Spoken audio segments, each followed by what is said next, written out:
basketball Jones. I got a basketball Jones. Here we go. Welcome to the Canadian Bro Show. Woo! Woo! Another episode. Episode 27. And we've got a really good show. My name is Paul Bale. I'm the founder and host of the Canadian Bro Show. The handsome gentleman to my left and your right is Mr. Trent Rowley, the co-host of The Most. Trent, how you doing? And welcome. I'm doing great. Wonderful. The sun is out. Work is busy. Life is good. Life is good. And hey, just I wanted to talk about episode 27 for those that haven't been to a show. For those that are repeating, episode 27 is in parentheses the title.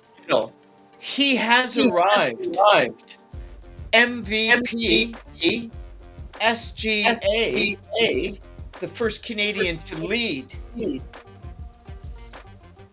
OKC to the promised land. 2025 NBA championship. All new from the basketball. The Hoopjunkies, Pauly and Rowley.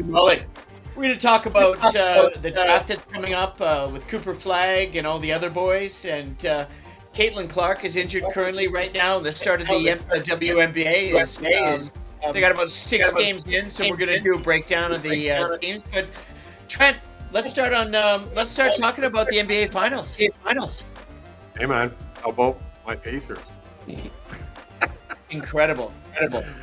Man, hey, youngest OKC, youngest team since the 1977 Blazers to be in the final.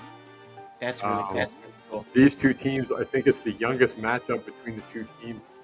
I can't even remember what. Again, as I said before, the wealth of useless information, and that's some useless information I can't think of right at the top of my head. That's okay, but I mean, no. If there's a wealth of useless information in that massive head of yours, occasionally one or two are going to slip out. Yeah. It happens. Yeah. So, but yeah, I don't know. It's going to be interesting. I think OKC in 6. Yeah. But I'm not going to be surprised if they were to lose, just because, again, I said it before the playoffs started. Since January, Indiana's been one of the top 3 to 4 teams in the NBA statistically in winning games. They are on a heater. They believe they can win. They really do. They're underdogs big time in this series, but they believe they can win. They're not going. I don't think they're going into it thinking. But let's see how their mind changes once they get punched in the face by that defense that OKC plays. Yeah, I mean, I think honestly it's really interesting. I like that there's 4 Canadians playing, 2 for Indiana and 2 for OKC.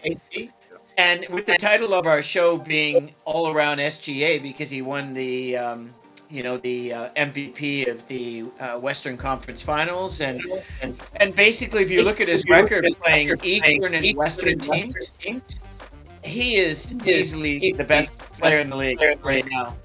That is playing currently. However, I think the Joker had the best stats. But SGA has been playing out of his head. I think in East Conference teams, he's 29-1. Yeah.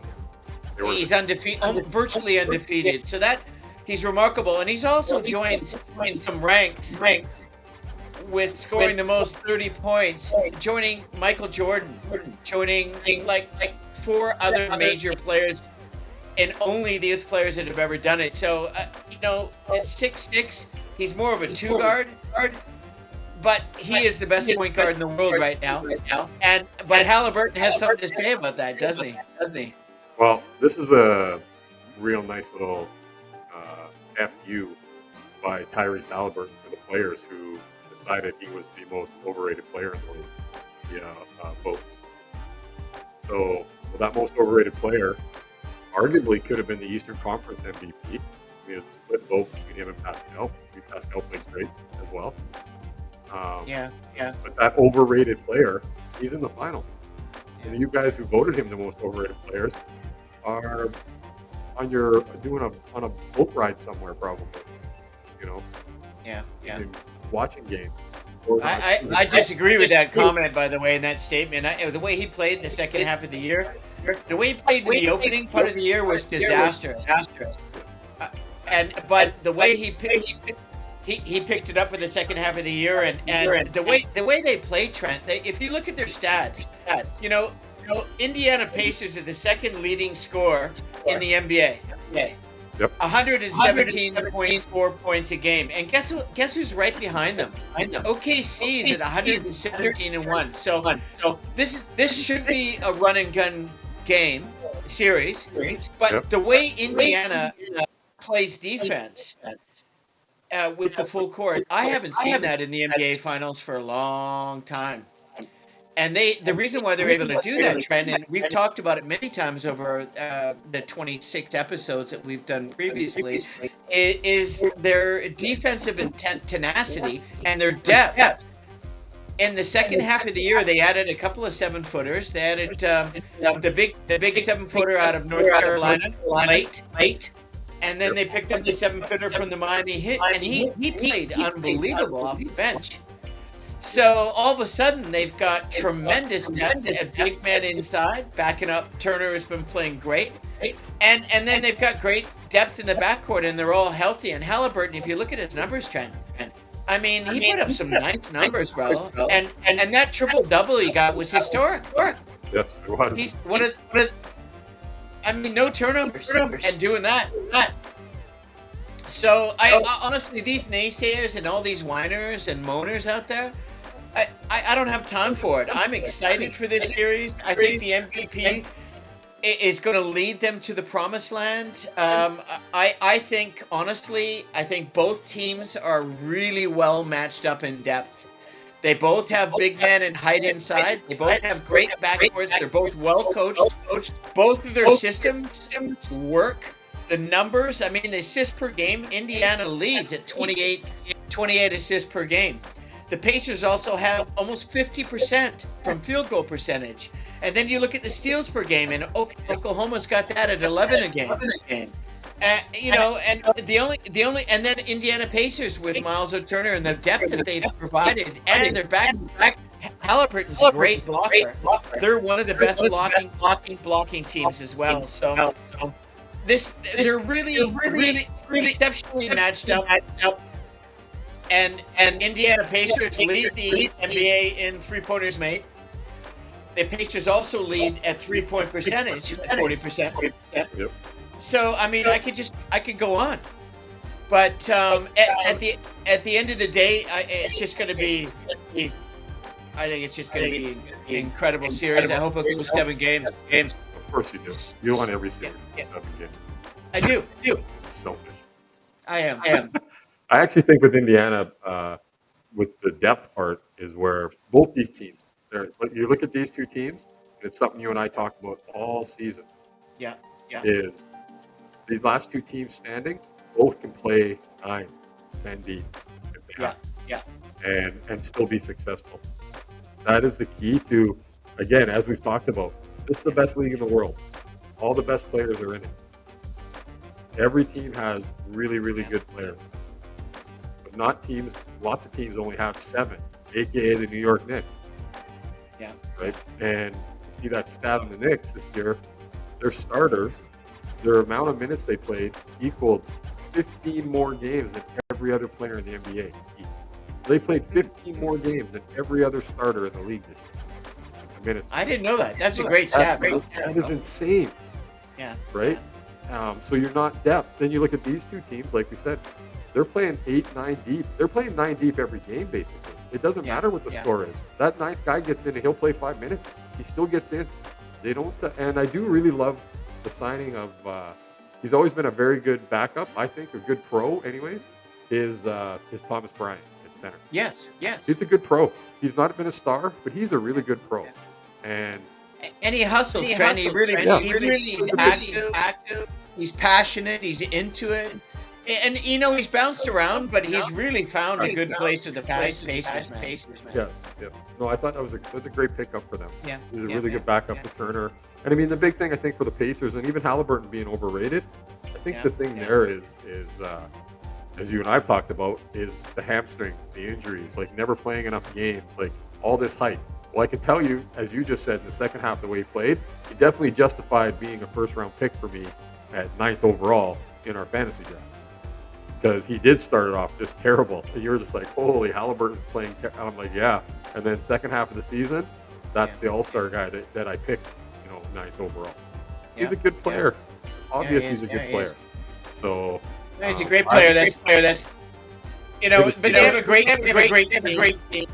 They got great coaching, and I thought interesting article from I'm on the NBA site, and I'm sure you've read a lot of Steve Ashburner. He's got he writes some really good stuff, and one of the things was sort of the final exam, and he brought out sort of which team proportionately. There's 7 different key contributing factors that are really play with these 2 teams in this finals. And he broke it down, and I thought it was quite interesting. So if you don't mind, I just want to go through it and get your opinion quickly, if that's all right. Sure. One of the things he brought up was, how will the Pacers slow down SGA? Because nobody's been able to do it. He doesn't sweat. He never looks like he's going too fast. He's always under control, and he scored more 30-point games than anyone else in the NBA this season. And so nobody shut down this season's Kia most valuable player and scoring champion. And the Thunder guard scored at least 30 points against 22 of the 29 teams, shot better than 50% against 21 of them. And he also averaged 39 points, 7 rebounds, 8 assists against the Pacers for the season. And he demolished the East Coast 29-1. 29 wins against East Coast teams. So at the end of the day, how are they going to slow this dude down? If they don't, they're gonna win the NBA championship, and he's gonna win the MVP of the league. Well, first off, they're probably going to play guard him just like they did Brunson. Unfortunately for Indiana, Naismith isn't as big as imposing towards Alexander because of his size than it was for Brunson. If the refs let them play and they let them play physical like that, they'll have a chance. They're going to try to take him off his game. I would say probably running some double teams off him towards him. Make him give it up. Make Lou Dort shoot the ball, another Canadian. Make him shoot threes, right? Try to take the ball out of his hand, because letting that guy have the ball and letting him dribble the ball and run the offense, I'd rather see Jay Williams running the offense. I'll take that Heckle and Jide guy game to game than the dude that's scoring 30 every game, is consistent every game. Take the ball out of that guy's hand. So you think they're going to double team him a lot more early? Double team, but I think they're going to play physical. I think Naismith's going to try to play him the way he played Brunson. It's going to be They're going to pick him up full time. Grabbing him, holding him. No, but they're going to pick him up full court. Oh, maybe, yeah. They're going to try to do what they did to Brunson, I think. So that'll be my guess. But the difference between the Knicks, of course, and the OKC is the Knicks. The reason why we'll talk about why Tibbs got fired is because of depth issues, and Pacers they've actually practiced the depth throughout the entire season with all of these players going 10, 11 deep, and so every player knew where they fit in during the season and the playoffs, and there was more continuity and synergy amongst teammates and backups. You've got Carson backing up. You've got the just look at all the depth on the backcourt. They've got so many guys they can bring in to help out. And it's going to be really interesting. And at the end of the day, the next thing is, will Tyrese Halliburton be able to be the best version of himself? He's been a little inconsistent. He'll come out with a career record, historic game, and then disappear the next game. Yeah. So the subtle shift is the difference between is Halliburton is the Pacers' energy or engine and barometer, but he's susceptible, as I mentioned, to having off nights. So, really at the end of the day, there is, at this point in the season, there is no off nights, right? This is it. Yep. So, here's the next one that he brings up. I think it's a really good question, and I know the answer to it. I'm curious about what you have to say. You in our fantasy team, you took Hallie because you drafted one step before me. Right. And if I was in your place, I would have taken him as well, right? Because I was a fan, and I am a fan. His numbers are fantasy numbers. That's what you want. So, well, I mean, even if you look at his numbers versus Pascal Siakam, his numbers are technically better. They're better. Yep. And so that's why he stepped behind and stepped out to receive the trophy, and they called Pascal's name, and he got caught off guard. That was a little embarrassing. Well, Pascal had a pretty good series, and he had a few 30-point games, and it seemed like Pascal was the guy they went to make a big shot. Pivotal games too. ICP, baby. Good for him. Yeah, no, I'm happy for him. And then, so the next one is, who has the size advantage? The Thunder start bigger with 2 7-footers, Hartenstein and Holmgren. And Indiana goes 6'11" on Miles Turner.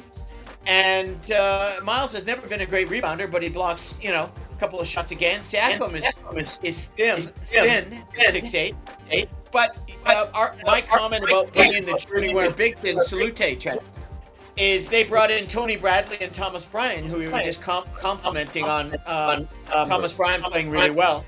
So who is better depth in the paint? Well, I would say, and for bigs, it would probably be the Pacers because the Thunder don't play that way. The Thunder will play where Jay Williams is the tallest guy on the floor at times. He's like 6'7", 6'8", right? They'll play with him, Shea, Elmer Fudd there. What's his name? Caruso.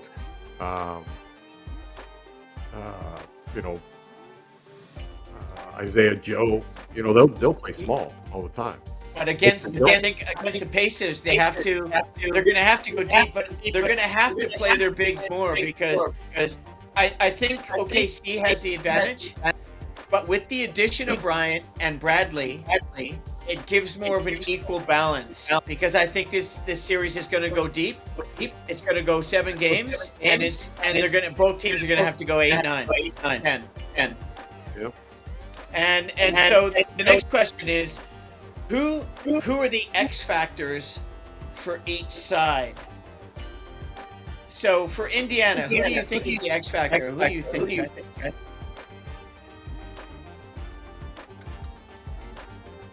Myself, I think Andrew Nembhard needs to have a good series. Not only defensively, he needs to be aggressive. He's got a great shot, and I think he's going to be the most pivotal secondary contributor. Both ways. Yeah, I mean, I think the depth is what's going to help. Is going to be the biggest thing for Indiana. I think that's the most important thing. I think the fact that the way they want to play defense, once Naismith gets in a little bit of, picks up a couple fouls, well, in comes Mathurin. Well, if Mathurin picks up a foul, here comes Toppin or Shepard. Or, they have guys that can come in and just keep that. It's almost like the old days when teams had 3 guys that could just foul Shaq. And right? don't forget the little micro bullet coming off the bench when Halliburton's injured. Your boy TJ McConnell. Man, he is just a spark plug too. I think Indiana's really dangerous, bro. They're playing really good. I think it's the bench is their X factor. I don't think it's a player. I just think that if those guys, because of the way they play and the style they play, they rotate guys in because of they're trying to play that type of defense. So it's the star players are going to play like the star players. Right. I mean, realistically, I think Chet Holmgren's probably the biggest X factor from OKC because he's going to have. His matchup is always going to be, especially when Hartenstein's on the floor with them, his matchup is always going to be a mismatch. And if it's not him having a mismatch, it'll be Hartenstein because Siakam can't guard either, size-wise. So you have to remember that OKC's got a couple of big 6'10", 6'11" guys on the bench too, right? Yep, exactly. And they play great D. Yeah. So I think that on OKC side it'll be Chet Holmgren. I mean, a Yeah, I young agree. guy, I agree. and he's going to have an advantage. He's got an advantage in his length and everything else. So it depends on how he wants to play. I think all the other Yeah, guys probably play their roles and do what they've been doing the whole time. I think a buddy of mine told me in Victoria he didn't trust OKC when the playoffs started because he didn't trust Dave Williams. right. He's too like all over the place. Everyone, everyone hide. Yeah, Like yeah, care yeah, about yeah, game. Well, he's kind of dispelled that in these playoffs. He's played pretty consistent. yeah. I mean, everybody's going to have an off game, but he's played pretty consistent. Yeah, I agree with you. And the next one that the writer I mentioned brings up, he goes, at number 5, is depth overrated at this stage of the season? Personally, I find this question ridiculous. That's how about we just move on? That doesn't make me happy. Yeah, I'm gonna pass on that. Talking about depth. I mean, We both, and you know how much I'm a huge fan of depth. Yeah. So the next one is who has the edge, Trent? The veteran Carlisle, who's won a championship. He's won 2 championships as a player and 1 as a coach. And Dagno is Pop, one of the Spurs, Pop guys, and he's done exceptionally well for right now. So do you feel Carlisle at 65 or Dagno at 40? Does any of that actually matter in this series? I think the only difference between the two, I think Dagno has more talent on OKC, and those players are confident, obviously, in what they've done this season. I would think that in-game changes is where I would give somebody like Carlisle, because of his experience, probably an edge there. OKC's coach is going to rely on his players, like, hey, let's go, play through it or whatever it is. Whereas Carlisle, hey, I'll make a sub or I'll make some type of adjustment. I mean, he's a good coach. He's been a good coach. You know what? Your timing is excellent, Trent. Let me just read this. There's been done that aspect to Carlisle's coaching career with 993 wins and 960 losses. He's had a 5.36 regular season record, earning him 11th all-time victories, as well as 83-83 in the playoffs. He has the advantages experienced. He's one of the seventh most active players who have won a championship, beating Dallas past Miami in 2011. He was named Coach of the Year in his first season as head coach of Detroit in 2002, and 3 more finishes in top 5. And he has the edge. But then when you talk about Dagno, worked his way through the coaching ranks in college at Holy Cross in Florida, then onto OKC's bench, coach of the NBA G-League squad, chosen the NBA's Coach of the Year in 2024, top 5 coaches in 5 seasons, got a virtual identical record as the older coach, but essentially, does it really matter, or will coaching be paramount in this series? I mean, people can say what they want. It doesn't matter that they're professional athletes. Coaching still matters. I mean, it just does. I'm not going to go and explain in depth why, but anybody who's played sports, the people listening to this show, most of them probably played basketball or sports. And I mean, you can have all the talent in the world. You still have to have that person that's the head of the spear, and that's usually the coach. He's the guy that it comes from the top down, the organization, how they're going to play, everything. So it matters. You can have all the talent in the world and not win. That's happened many, many times in every sport. So. Yeah, that's a good point.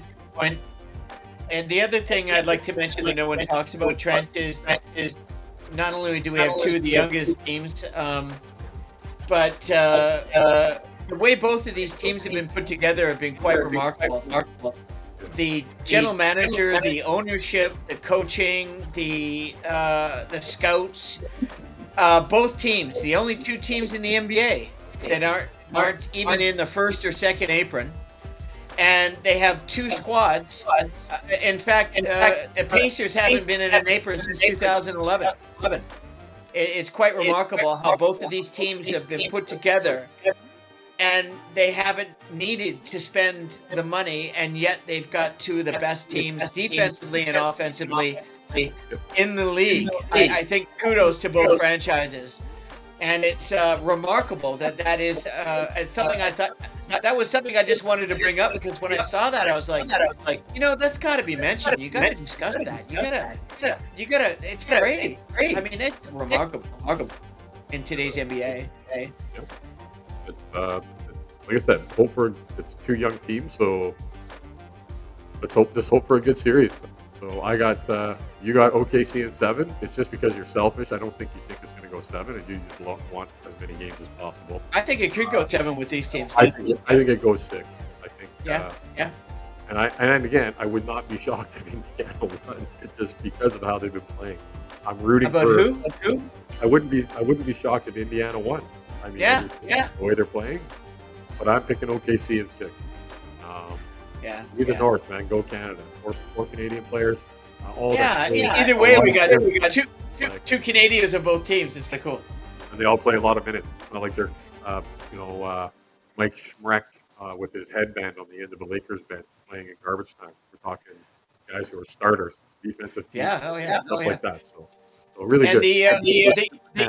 That's a good point, Trent. And Steve Asperner breaks down with the number 7. He goes, what's better? A great offense or a great defense in today's NBA in this particular finals? And let me just read what he says, because it's quite good. That's the beauty of this finals clash. A high concept battle, pitting one end of the court against the other. Neither the Pacers nor the Thunders are slouches on defense or offense, respectively. Their brands are based on Indiana playing fast and putting up major points, and sees Hornets a nest of physical defenders and depth as well. If this matchup was plopped down to 5, 6, 7 years ago, well before the NBA allowed contact and even bruising play that we're seeing now in the playoffs, the Pacers might have the edge. Now it's a different time. OKC's aggressiveness and assertiveness led the NBA in fouls committed at 23 a game, and a whole lot more on cold. Plus, SGA goes to the line anywhere from 10 to 15 times a game. Nobody can stop them. Indiana's backcourt gets in foul trouble. They could get it. They could be in trouble. Yeah. Well, like I said, they're gonna guard him with like 3 guys. They're all gonna take a shot at. No, it's gonna be 4 guys on him, maybe 5. But they've got enough guys to rotate to take a shot of try to wear him down. So I would think that would be the game plan. Would be you got to do something. You can't let that guy get 30 every night. 35. No, and very good point, Ted. Is there anything else you want to add about these two teams before I go into? I've got an interesting article I found. I brought up because of you. Okay. Well, I'm just saying OKC in 6, but don't be shocked if Indiana wins. And I know that ESPN and all the people will tell you how shocking it is that Indiana won. It's not. It would not be. Anybody who watches sports understands that momentum's a real thing. Indiana is on a serious heater right now. Yeah. And, they could beat anybody. Right? I agree. I'm going OKC in 7 games. And the reason being is I agree with you about Indiana, by the way. And it's just we're not contradicting ourselves. It's just these are 2 very, very similar teams. They're very good. Their stats are almost identical. Everything about them is these 2 teams were put together to win a championship, and there's a reason why they're battling each other in the finals. And it's going to be an exciting. I'm hopeful it's going to be an exciting series. The thing that really bothers me now that Vegas is all over the NBA is the NBA and all of its politics have also picked up the referees for the series. And Scott Foster is picked to be the lead NBA referee once again for the 18th time. One of 12 referees selected for the NBA's final series. Trent. Foster is the most veteran of the group. Yeah. With Tony Brothers. Of course. And Mike Davis. Of course. Both picked for the 14th time. Just tell me Ed Williams is there too. Just tell me Ed Williams. James Capers is the 13th. Yeah. Zach Zarba's the 12th. John Goebel's the 9th. Yeah. David Guthrie is 8-time selection. Yep. Joth Tiven is 6. James Williams, Sean Wright, Tyler. I mean, who cares about most of them? You don't care, but I thought I'd bring that up because Trent just rolls his eyes when you see him looking up in the show, and you see him like he's looking up at the ceiling. He's in his basement sports bar. That's just Trent rolling back his eyes so he doesn't swear, snap, or have an aneurysm on during the episode. God Foster. I mean, come on. Yeah, he has the most experience in placing bets and winning bets in the Oh God, it's just crazy. But yeah, so I just wanted to have some fun with that. And at least Ed Malloy's not in there. I mean, that's good, I guess. I'm surprised. I think he's an alternative. Oh, he's terrible. Yeah, I agree. And you know, I've just recently I'd like to while we're talking about the NBA before we go into do a preview on the WNBA. Can we talk about what the hell did the Knicks just do? Yeah, that was. They fired Coach Tibbs, who is the first coach in the last 22 years to take the Knicks to the playoffs multiple times. And literally, they were just a couple of games away from being in the finals. And he had some issues with rotation. He had issues with overplaying players. He had issues of running his offense through 2 players only. And players, like you look at, I mean, Tibbs, look, Leon Rose did a pretty good job. I have to give him kudos. And I'm not a fan of the ownership of my Knicks.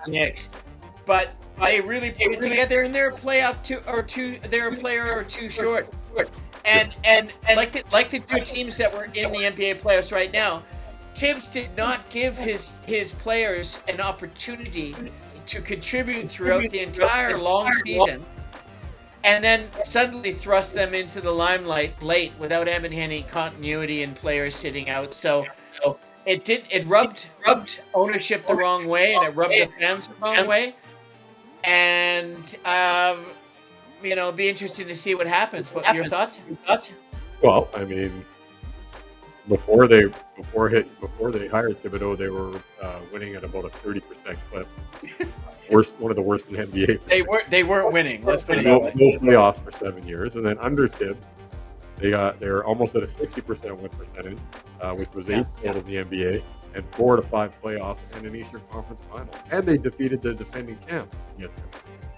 So this is a big. I mean, I don't know. I think it's stupid, but at the same time, I mean, they've done a couple stupid things. They gave up 5 first-round picks, 4 of them unconditional for Mikal Bridges. That was ridiculous. And they also gave up another first to do the Towns. And let's face it, I love Towns as a player. I love him as an offensive player. But on defense, he's soft as Charmin, buddy. Yeah, he's doing a lot. Sorry. I don't know him, man. It's the Knicks. What do you expect? Yeah. And you know what? If they would have lost to the Celtics, let's say 7 games, I bet you he probably doesn't get fired. Like, I honestly, like it's like that's how stupid this is, right? I mean, this so guy, he's gone, Trent. It's a done deal. So there's 3 coaches. There's 5 coaches out there that everyone's talking about. Mike Malone coming up. You're going okay. So Malone's number 1. Champion, has an attitude. He's has that swag. That's a perfect coach for the Knicks. Although I want him for the Raptors, that's a perfect coach for the Knicks. Perfect coach for New York to deal with the media and all the other stuff. That guy, he doesn't give a what. He's just going to tell you how it is. He doesn't care if it's. And you need that with the Knicks, and you need thick skin because you know how they're going to be on him. Yeah, I think. What do you got next? I think that's it. That's the short list. No, not me. There's a couple more. There's a couple assistants, I think. No, there's a couple of guys that know what's I think my number 1. I would go with Jay Wright, the ex-coach of Villanova. Want to coach of you? What's that? he's already had the opportunity to be the face of the Lakers I'm coach. just saying the timing's right, and he's if they don't get rid of Bridges, they're going to keep the Villanova crew together, keep hard. I think Jay Wright, that's the guy I'm going for. Yeah, well, he might be the guy to help bridge a bit of, yeah. I mean, that wouldn't be a bad choice, but I think that guy's got a great life. He's broadcasting, gets to be around basketball still. Yeah, he's still young. He's only 65, and it's New York, and he's got all his boys. Yeah, let's. How about? Yeah, I mean, I don't know. Maybe the Who's Knicks- the other? But there's a couple other coaches out there people are talking about that are not hired. Trajan Langdon, assistant coach, No, he was a GM. Yeah. or GM. Sorry, not him. What was the guy's name? I actually look at it this way: if you're not going to hire Mike Malone, then do what some of these other teams have done. Go and hire one of a young assistant, OKC, right? Cleveland, right? Guys went a little younger. They didn't just do the retread coach thing. Yeah. Maybe that's what the Knicks should do, but the Knicks won't do that because the Knicks have to be. It's New York, baby.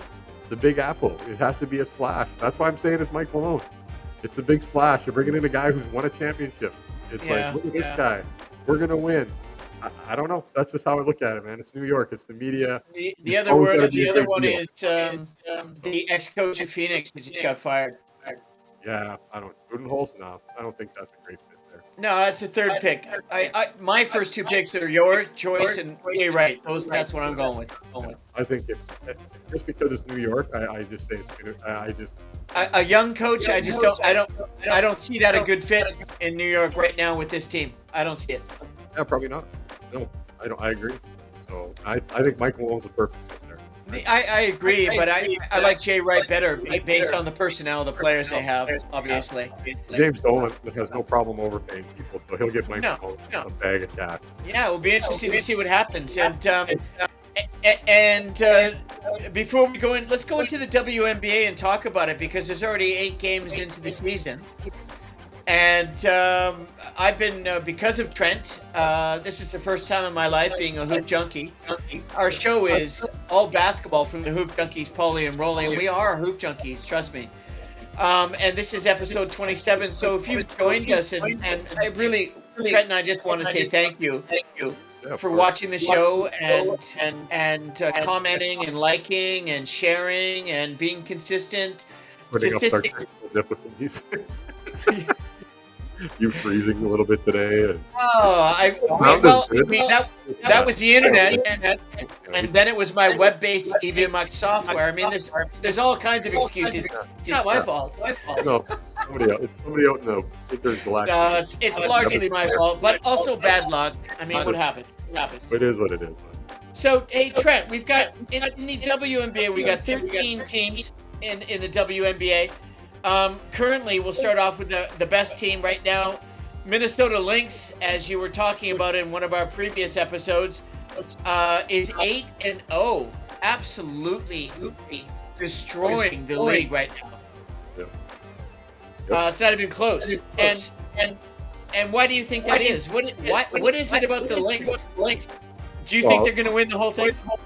Well, they were there last year, and they probably should have won it if somebody you actually called travel anymore. But I mean, Brianna Stewart took like 6 steps to catch the ball and transition into her shot attempt that they called the foul on. Honestly, I saw that after the fact. Come on, man. But let's not talk about the referees. I'll give you Minnesota. So Minnesota right now, part of it, yes, they have a really good team. They probably have the MVP on their team in the Collier. Really, just a really wonderful player. But if you look at their schedule so far, their 8 first 8 games, it's been Dallas, LA, Dallas, Connecticut, Seattle, Phoenix, Golden State, Phoenix. There's really only been like 3 of those 8 games that were even competitive, right? I mean, they didn't have a tough schedule here to start. They haven't played Vegas yet. They haven't played Atlanta yet. You know, they haven't played the Fever yet. I mean, the schedule's been pretty light for them so far. But again, really good team. We got a good girl from Canada that plays on the team, Bridget Carlton. Played on our national team as well. She went to Iowa State. So shout out to her. Just a nice player. But yeah, they're just playing great basketball together. They're a good team. Yeah, we lost you, Trent. You froze Oh, and disappeared. you So did? you were talking about That's what happened on my end. You disappeared. whatever. Anyways, Pauly is who you're talking about. Yeah. She's 25 points a game, 9 rebounds, 3.5 assists. She's got some talent, man. 6'1". Yeah, she's a really good. They seem to be playing well as a team. You've got that kid and Courtney Williams. Yeah, They've got pretty well. quite pretty good depth, eh?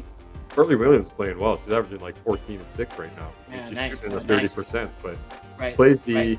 They got a deep team. And they're tested, right? Like they were in the finals last year. They know they're not. This isn't new to them, so they'll be there at the end for sure. They're going to be they'll be one of the teams to beat at the end. There's no question about that. So Yeah. So who do you got next? I'll just go down the standings if you want to do it that way. Sure. So I think the Liberty are next. Well, they kind of speak for themselves. Again, these are the two teams that were in the finals last year. Yeah, exactly. You know, Liberty picked up Natasha Cloud. She's been a big add. I mean, they've got their core three, good coaching. I mean, they just have a good team. I mean, there's not a lot to say about New York. They just have a really good team. They've added to their team. They didn't lose a lot over the last year with the expansion draft. Yeah, good point. Yeah, I mean, it's right now. They're very well coached. Yeah, you might see a repeat of the finals. It might be Minnesota and New York again.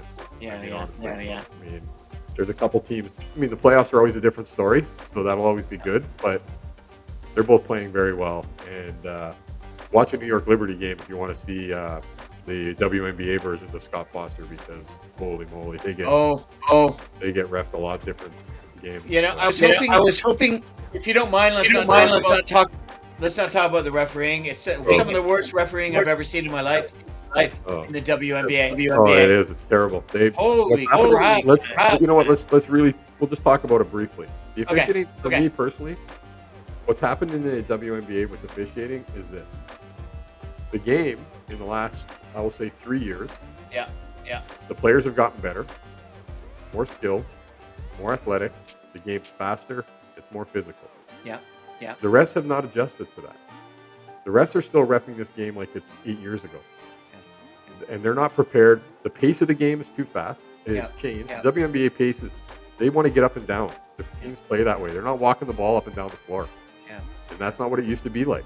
Every team has 3 or 4 good players. Not like it was before when every team had 1 or 2 good players. Right. And everybody else was, as Paul would call, stiff, basically. But that was the case at that time. So, I mean, I think there's got to be some training done. I like that they let them play a bit physical. It reminds me of 90s, like I've always said about the 90s NBA. That's what it feels like watching the game sometimes. But I think that's what's happened with the reffing.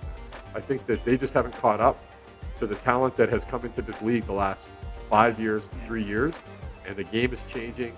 The athletic ability, the speed, everything about it. Yes, they're not dunking and all that when I say athletic ability, but that's not what I'm getting at. I'm talking about the pace of the game. The ball's moving. Players get to the basket. The players have better handles. They handle the basketball like the guys now. So it's a different game. The refs haven't adjusted. They're just, I don't want to swear, but they're effing terrible. They are. Yes. And it doesn't matter. It doesn't matter who you're rooting for. They're terrible for both teams. It is just terrible officiating all around in that league right now. It really is. But I mean, it's so obvious. What you just said. Surely there's got to be some pressure to clean that up. That is just so ridiculous. Yeah. I don't know, man. It's tough. It's tough to watch, but I'm with you. So I'm hoping that it gets better. I mean, they do. So they need to improve. So the next team is the Atlanta Dream. Obviously, they got Griner. I guess she, got out of Russia. Now she's in Atlanta, so good for her. Alicia Gray at guard's a nice player. Did you read her mouth? What she was saying to Caitlin? Yeah, I don't know if that's what was said or not. Oh my God! Come on, man! I can read lips. Yeah, but especially dirty lips. There's a perfect example of the reffing. That game against Atlanta. Obviously, we've said this before. I knew Clark was hurt before the preseason. They didn't handle this very well. No, Um, no. but the way they let Ryan Howard play defense on Caitlin Clark in that game, Wow. it's like, are we not? That's what I said. It's about 90s. There's like Wow. total hand checking. You're allowed to hand check and be physical in the backcourt and everything. It is like a totally different game than the men's game. So, No, it was so. It was like, dude, she doesn't need a knife. it was. I do like that Clark when she got fouled. She's looked at her and was like, "I'm not scared of you." Like Shit, what? that gal, who New just picked up, grabbed her 5-6 times in a row. Oh yeah. I just. But they're playing really well, Atlanta. They have a nice guard with Tahina, I think it's Paupau from North Carolina, so a Hawaiian girl. Yeah. She's a nice rookie that they have. But Alicia Gray at guard's a really nice player. Gordon Canada's coming back from injury. She played at UCLA, is a good player. They have Brianna Jones is really good. She's like Yeah, man. She was killed at Eber in their game. So the one game they played. But yeah, Atlanta's playing really well. I mean, they're 5-2. Then the next team is Las Vegas Aces. Well, was it Asia Wilson? I mean, that's basically. Wow. I mean, the other night they played, they lost. Nobody on the team had double-digit shots, and she had like 28. Yeah, I think. they can't. You're not winning with the one man. She's a great player. Yeah. They're not winning that way. That's exactly what I was going to say. Jewel Lloyd is still trying to adjust to become a player there from Seattle. She was a scorer. She hasn't adjusted well. Who's the big gal in Seattle again? Oh no, in Seattle. We're talking about Vegas. Oh yeah, okay. You mentioned Seattle before. No, but I'm just saying they got Lloyd from Seattle. He's a shooting guard, right? Right. Hasn't adjusted yet. But yeah, the other game they lost. It was like. What are you looking at the record right now? Are you just going down from the top to the bottom? Top to the bottom. Yeah. But not one player. Every player, no player had double-digit shots, and Asia Wilson was like 12 to 28. Yeah, she's talented, man. She's talented, but you're not winning that way. No, right? no. You're just not winning that way. And I guess kind of the surprise team. Well, I wouldn't even say a surprise, but I thought they were going to be good. Is Phoenix Mercury? Yeah. They're next, and there's a girl on their team that I really like. I will not pronounce her name. I'll butcher her name, but just give it a go. Satu Sabali. Oh, that's pretty good. Yeah, and she went to Oregon. I was hoping that the Fever were going to try to sign her. Right. She is averaging 20 points a game right now with 8 rebounds, shooting 40% from the field. I mean, she's just playing, out of her mind right now. They had a decent draft. They picked up Alyssa Thompson from Connecticut, who's a good player. They have a pretty all-around team, basically. They're playing well. They play really good team basketball. The ball moves. They get up and down the floor. It's again the WNBA is a little different than the NBA that way. Teams want to run. Teams want to get up and down. The ball, there's a lot of shots. And people are just standing around shooting threes. Kind of thing. Well, it's just how the female game is played, right? I mean, it's a different game. It is. So. And then the next is where you're bringing up at 4-4 is Seattle. The girl from France is Dominique Malonga. I like her. Only 19 years old. Wow. You can see in the games that she's young. Yeah. Just how she moves. But I mean, athletic is athletic. I mean, let her grow into her body a little bit. I mean, at 6'6", but I mean, grow into her body with strength and stuff like that and a bit of weight. Yeah. She is what a great athlete. That was a great pick. And she's ambidextrous. She can finish with her left and right. It's pretty impressive. But Gabby Williams, who they have from France, great player, really good defensive player. Obviously, Skylar Diggins. I was just going to say that. And who's the guard they have in the back? They have the Seattle guard that's pretty good. They got one guard there that's Nanika Ojimwike. Yeah, well, nice one. All over it, man. And then they got Erica Wheeler, who played in as a backup guard. That's the Pacers or the Fever really missed her this year with Right. So they've got a nice team. They're 4-4. I mean, like you said, it's early. Yeah. It's 8 games into the season, and you got to look at some of these team schedules, and some of their schedules haven't been as tough as others. And then you have the Indiana Fever. Obviously, Clark going down. She was playing well. By the way, she's never injured in high school, college, or last year. First game in like 690 some games. It's incredible. Crazy. And Cunningham got hurt the other game, but they did win. They lost those first 2 games without. What happened to Cunningham? Did she turn her ankle? I think it was her ankle. Yeah, it was her ankle. I think. But they're playing. I mean, again, they've got a lot of new pieces. The idea that people were saying, "Oh, they're stacked now; they're going to win." It's like, no, they picked up some good veterans. But they didn't. I mean, Howard's a good player. You know, Bonner's a good player, but she's 37 years old. You know, I think. I mean, the big thin girl they picked up, the number 1 draft. She's great. Yeah, she's a good player. They got to play her more actually. But you know what's interesting is you mentioned that, Trent. Really quick interjection on the NBA, WNBA has rules that I do like, and that is they have a very early exemption where if a couple players go down, you can refill them. Yep. And so they brought in a couple of gals that have really stepped in. The girl they brought in the other night played really well. Yeah. They got as a guard. They needed the help. Olsen is an older player. Not going to push the ball as much. No. You know, I mean, Caitlin makes it go. You watch their offense and you just struggle, right? Kelsey Mitchell's got to work harder for her shots. Boston doesn't get all that pick and roll stuff. That just everybody's got to work harder. It's just not as easy as it is when she's out there. It's just not. And they're a good team. But Trent, as you know, calf contusions and whether it's grade 1, 2, or 3, they just seem to be so prevalent because I don't think NBA players and WNBA players stretch as much as we did growing up in basketball. Yeah, I don't know what the problem is. I'm trying to figure it out.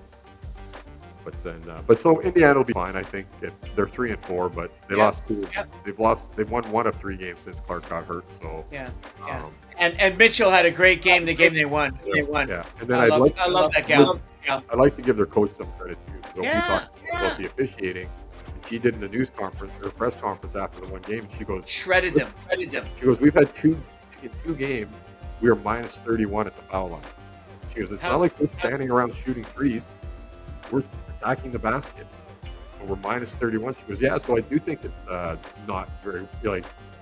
I mean, she danced around what she needed to say without getting fined, but it was really well done. It needed to be said. Well, no, she started that broadcast with. She goes, "Am I going to get fined again today?" Yeah. Today? Alyssa Moss said, she goes, "I'm going to stop there because I like my money." So good on her. Yeah, absolutely. Next is the Mystics. Kind of a surprise. I mean, a lot of rookies. Kiki Irfan from USC is playing better than I ever seen her play in college. In college, she kind of drove me nuts to watch. She's a little soft at times, playing with Juju. But she's playing great. Moore from Kentucky. She hurt her knee and got started. Shakira Austin from Ole Miss is playing out of her mind. Sonia Citrum out of Notre Dame. She was a nice player. Another good draft pick. Aaliyah Edwards, Canadian that played at UConn. She's coming back from injury. She's just starting to get going. Lucy Olson, she's from Iowa. She's not playing a lot. And then Brittany Sykes who's a little older veteran playing from Syracuse.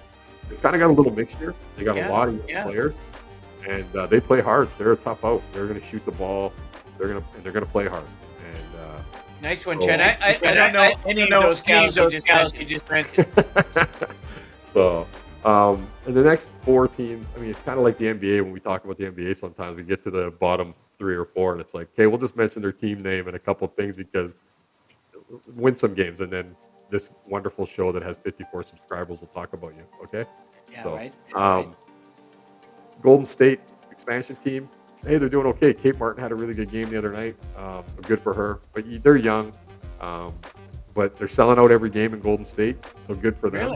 Really? Oh yeah, they've sold out all 4 home games so far. Wow, that's awesome. Good on them. That's a beautiful. Are they playing in Oracle? Oh yeah, man. Yeah. Wow. That's great, man. It's super cool. Good for them. And then the next team is Chicago Sky. I mean, I don't know what's going on there. Haley Van Lith is not even barely playing. So I don't know. It's the coach. It's the coach, man. You know, Angel Reese is Angel Reese, and Cardosa, they started to go through her a little bit more, and it seemed like that was the better way to go. But I don't know. They seem like a team that has no identity, to be honest. Their They backcourt, the guard play is atrocious. Yeah. So, and then you got Los Angeles Sparks again. Kelsey Plum went there, but they're young. I mean, Brink's still not back. I mean, they have Hamby. I mean, they have some good players, but Yeah, they're pretty yeah. young right now. And Yeah, once they get Brink yeah. back, that'll be a big. I'm not sure when she's coming back from her knee from last year, but I mean, she's a game changer type of player, right? She's 6'5", Yeah. long in the lane, Yeah. shoot a three here and there. What's wrong with her right now? She tore her ACL last year. Oh shit. I think it was about a third into the season. So she must be ready to come back, eh? I think she's getting close. Yeah. Oh, good.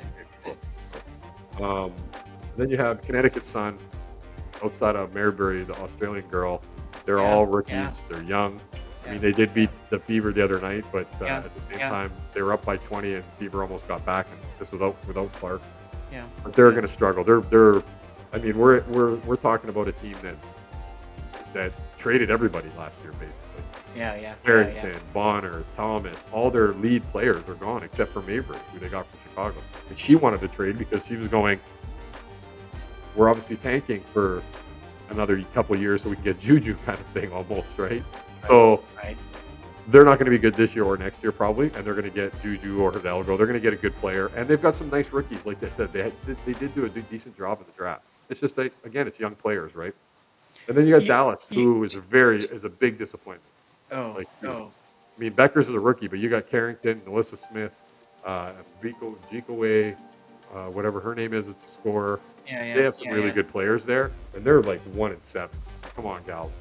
Like, I mean, you're like the who is the team we are giving a hard time to? You're like the Phoenix Suns right now. Yeah. All this talent that it just doesn't. It's not a good look. What's going on there right now? So. But yeah, once hopefully Clark's back, they play Chicago on a 6 p.m. primetime game. It's on CBS this Saturday. So I'm hoping that might be the full 2 weeks, and maybe she can play in that game. What? Do you know what time that game is? 6 p.m. So 5 p.m. your time. I'm repping two games, 2 to 3 and 3 to 4. And there's only 3 blocks in my house. I just took over. I gotta check that out. Perfect. Well, that's all I got. That's the WNBA. Cool. I mean, I think it's great that we're going to spend the time. That, some of these guys. I know some of my buddies that watch our show or listen to it. Not necessarily watch it. Obviously, you can play it on a radio while you're driving. On your phone. They're girl dads, so they're watching this stuff. Their girls are either Juju fans or Paige fans or probably Caitlin Clark fans, because it seems like probably half the WNBA fans are out there now started watching because of Caitlin Clark. Sorry, that gets people butthurt, but that's the reality of it. Let's ride with it.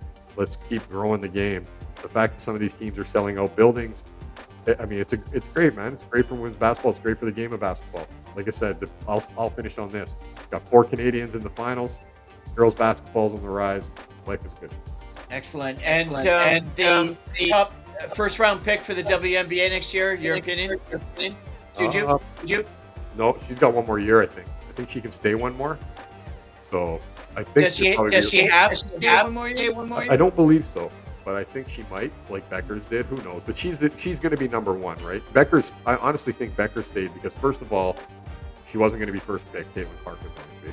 Right. Second of all, Caitlin Clark just beat her in the NCAA tournament, in the Final Four, so she wasn't getting an NCAA title without Caitlin Clark there. And Clark could have stayed too, right? So I think Juju, I don't know if she's worried about that part of her legacy, about college. Let's just be a good player. If she wants to come, great. If not, stay in college. Lauren Betts is there. She's staying this year from UCLA, the 6'7" girl. Right. Easily could be the first pick overall. It just depends who decides that they're going to stay or not, right? All right.